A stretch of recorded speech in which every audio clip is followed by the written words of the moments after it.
our film as well. So you meet the main characters in the hospital. So the majority of 5 Feet Apart takes place in a hospital. Blake Lively, once celebrated as Hollywood's golden girl, now finds herself at the center of an escalating legal storm. Her lawsuit against Justin Baldoni, initially framed as a courageous stand against harassment, has spiraled into a full-blown courtroom battle that threatens to unravel her carefully maintained public image. While Lively may have celebrated earlier victories when some of Baldoni's claims were dismissed, the tide is turning. Brian Friedman, Baldoni's relentless lawyer, is preparing for a high-stakes June 23rd hearing, armed with a $400 million defamation lawsuit that alleges Lively's accusations were part of a calculated smear campaign. Friedman's complaint paints a damning picture. Lively's claims of harassment and retaliation during the production of It Ends With Us were allegedly designed to ruin Baldoni's reputation while advancing her own interests. Adam Manchin, a co-star in the film, asserts that Lively misrepresented scenes in her lawsuit, and Friedman claims Ryan Reynolds and publicist Leslie Sloan played roles in orchestrating a campaign to isolate Baldoni in Hollywood, pressuring his agency and undermining his career. In public, Lively continues to project poise and confidence, appearing on red carpets, on shows like SNL and in media appearances, but insiders say her courtroom demeanor tells a different story. When confronted with key evidence, observers report that she appeared rattled and hesitant, struggling to substantiate her claims. Meanwhile, Friedman has made it clear that this case is not just about words. It is about real, measurable consequences in an industry where a tarnished reputation can destroy a career. He asserts that Lively's actions cost Baldoni projects, opportunities, and credibility, while manipulating Hollywood influence to shield herself from scrutiny. The media, which initially rallied behind Lively as a brave victim, is beginning to temper its coverage. People magazine, for instance, warned that her courtroom appearances should not be misinterpreted as triumphs, pointing out that 4 of Baldoni's 7 claims remain active. What once seemed like a straightforward legal battle has now become a tense public spectacle, a clash of narratives where perception is nearly as critical as the facts. Friedman is preparing to introduce even more damaging evidence, signaling that the June 23rd hearing could escalate into a pivotal moment in Lively's career. Her team accuses Baldoni's legal strategy of being a publicity stunt,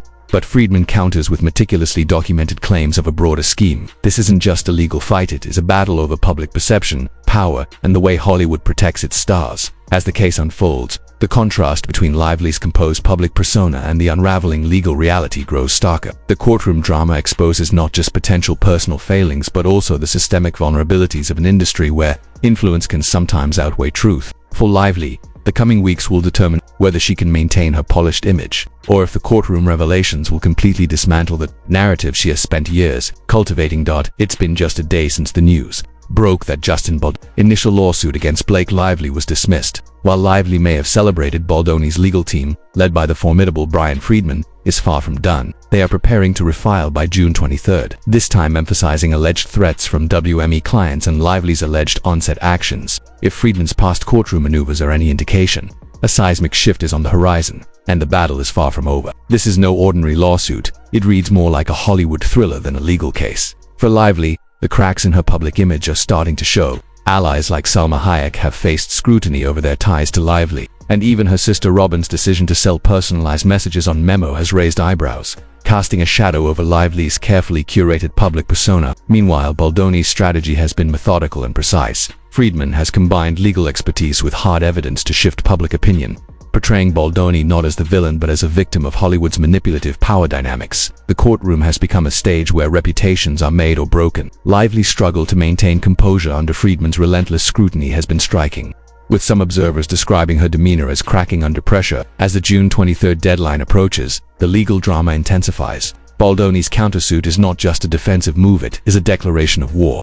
A bold effort to dismantle the narrative Lively has built and reclaim control over his reputation. Friedman has labeled her allegations as deliberately exaggerated, a high-stakes campaign of media manipulation and career sabotage orchestrated behind the scenes. Lively initially dominated headlines, garnering sympathy and framing herself as a fearless heroine. But Friedman's courtroom strategy has exposed inconsistencies, uncorroborated incidents, and missing witnesses, gradually turning the tide. Legal experts have hailed his approach as a masterclass in strategic dismantling. His aggressive yet surgical style left Lively's team flustered, her confidence visibly shaken, and her public image increasingly vulnerable. Beyond the courtroom, the fight rages in the court of public opinion. Media coverage initially favored Lively, framing her as victorious even as Baldoni's legal team methodically dismantled her claims. Outlets like People magazine offered more nuanced reporting, warning against premature celebration, but the overall narrative had already tilted in her favor. Friedman recognized this imbalance and leveraged public platforms to counteract it, using transparency and hard evidence to shift the perception toward Baldoni as the true victim. Social media quickly became a battleground, with public sentiment swinging as the facts emerged. Questions arose. Was Lively a genuine victim, or was she using the Me Too movement to advance her own interests?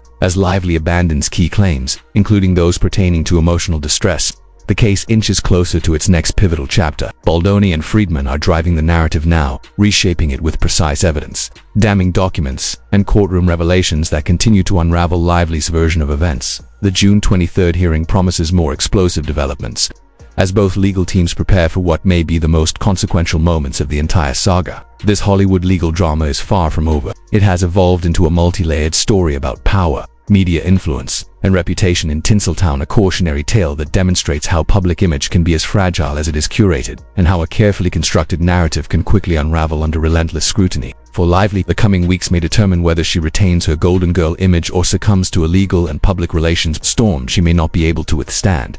Skeptics have been quick to pick apart Blake Lively's story, and what once seemed like unanimous support is starting to fracture. Observers point out that this case centers on alleged false accusations of sexual harassment, retaliation, and the supposed smear campaign claims that Lively's own team admits are untraceable because they cannot provide proof. The implications for the #MeToo movement are significant. Movements built on justice and accountability risk being undermined.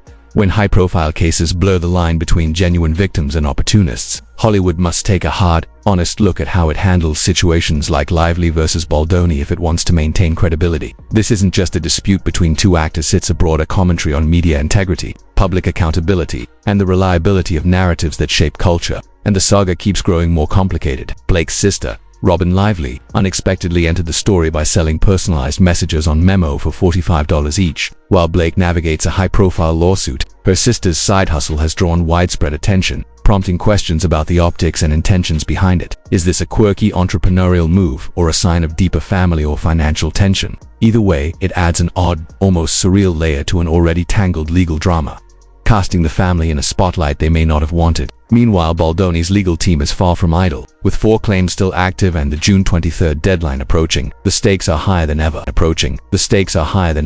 Brian Friedman, Baldoni's strategist and legal powerhouse, has made it clear that his team isn't backing down. The amended complaint is expected to dig deeper into alleged threats from WME clients and Lively's conduct on the "It Ends With Us" set. If Friedman's past tactics are any indication, the upcoming filing could be explosive. The next courtroom showdown promises more fireworks. Friedman has already rattled Lively's team with a precise, aggressive approach that exposes inconsistencies and challenges her credibility. As new evidence comes to light, Lively may find herself in an increasingly difficult position, forced to defend a narrative that is under intense scrutiny. Her team will likely double down on emotional appeals and media strategy. But Baldoni's camp isn't just defending, they're aiming for a decisive blow, strategically reshaping the narrative to position him as the true victim. June 23rd is shaping up to be a pivotal moment in this saga, whether it brings dramatic courtroom revelations or another high-stakes filing.